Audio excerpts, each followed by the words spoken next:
to be a pro, Jay. The microphone. It's the last time you hung. All right. Good to see you guys. Thanks for coming out. Let's see. So here we are. Cooter Douglas. Cooter's interests are, what is it, like golfing, going on cruises, telling kids to get the hell off his lawn. Because he's old as shit. Like, actually tonight we're celebrating your 70th birthday tomorrow, right? I said we're celebrating your 70th birthday. 70th birthday tomorrow. He's fucking old. Holy shit.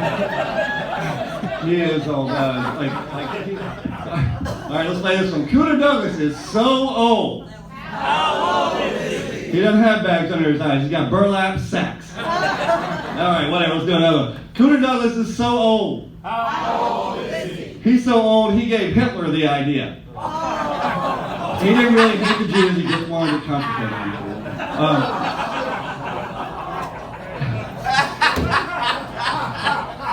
Cooter Douglas is so old. How old is he? For a while, he was a distance runner. He was the one trying to chase down Harriet Tubman. Yes, ladies and gentlemen, you are looking at an old, wrinkly Cooter. Now, I realize that's normally something you want to hurry up and erase from your browser history. And yet, that's what sits here before you today. Yeah, he is old. Not as old as his jokes, but old nonetheless. Speaking of old jokes, Roland J. Moore is here tonight, ladies and gentlemen.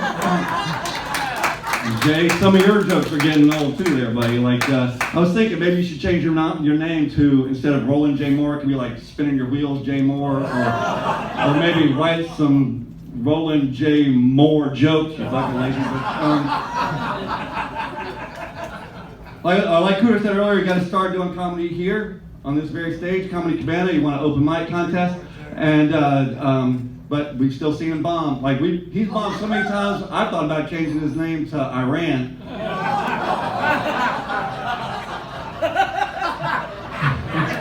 But after winning the contest, Cooter has become like the perfect example of a person who's been given a huge break and done absolutely nothing with it. He may be the most unsuccessful, successful person in the history of man. Like, people actually came to him. Jeff and Christine came to him and said, "Hey, look, come get on our stage more than any person has ever done in history of this club. And then and go out and write a whole act and go make a comedy career for yourself." And Cooter was like, "Can I just do the same old shit and make $150 a weekend?"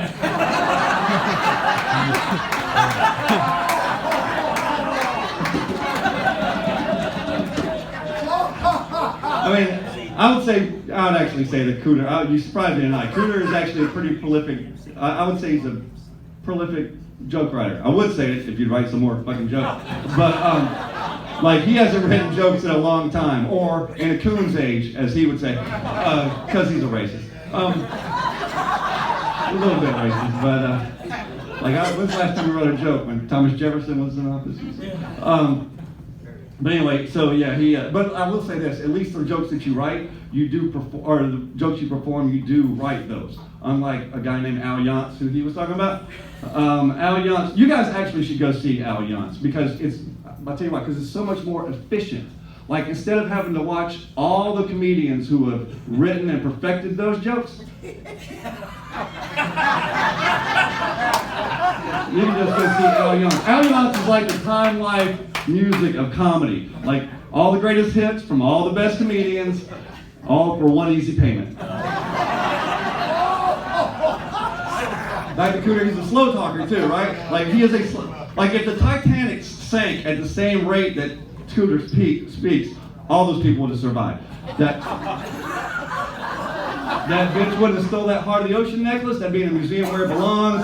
Jack wouldn't have had to die while they watched that fat ass hog on the door right there. Anyway, so he's a bit long-winded too. I know I'm being tonight, but I don't give a shit. I'm doing it.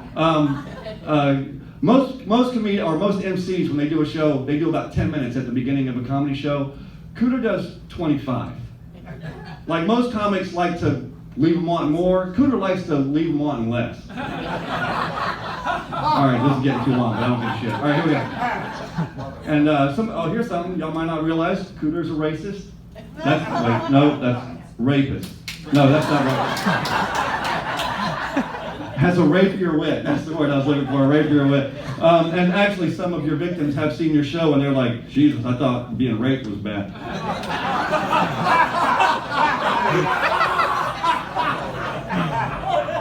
Also, you're a little dumb sometimes. You are a little dumb. He's like, you're almost like retarded. Like, speaking of retarded, Dale Jones is here tonight, ladies and gentlemen.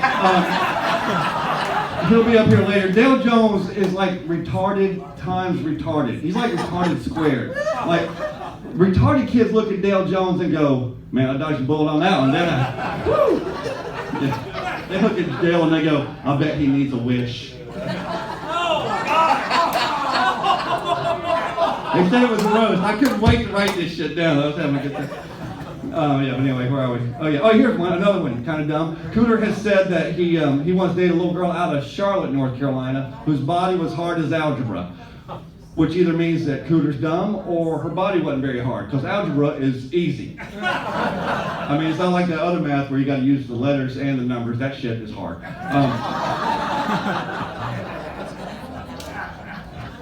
And he likes the younger women too, because all the women his age are dead.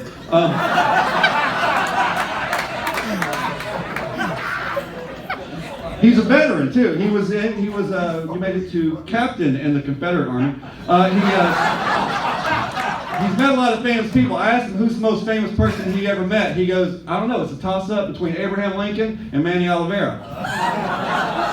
Comics will like that one maybe a little bit. He's old. He's so old his dreams are in black and white. Although he preferred they to be just white because he's racist. Speaking of racist, Suicide Jimmy was here tonight. Suicide Jimmy. Suicide. Most people earn their nickname. When are you going to earn yours?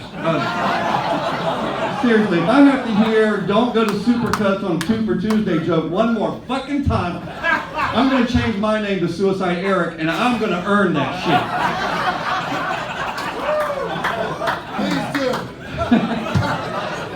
I'm almost there. Cooter plays a lot of golf. He's outside a lot. He's very tan. So tomorrow, Cooter turns 70. His skin turns 90. And Cooter smells bad. Not you, but okay, yeah, you do too. But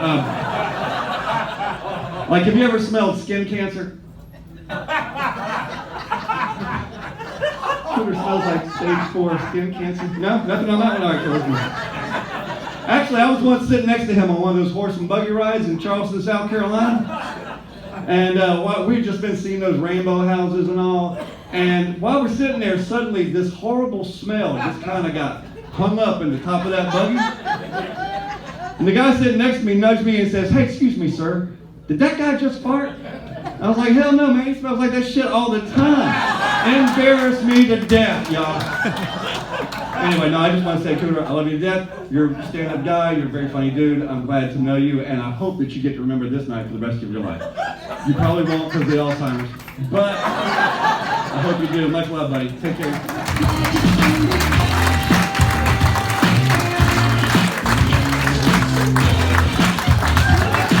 Mr. Grady, let him hear you, everybody. Give it up for Grady. Wow. Somebody wrote some jokes. Wow, he was winded as he is tall. Loved. That was great. Man, how about it, Cooter? Having a good time?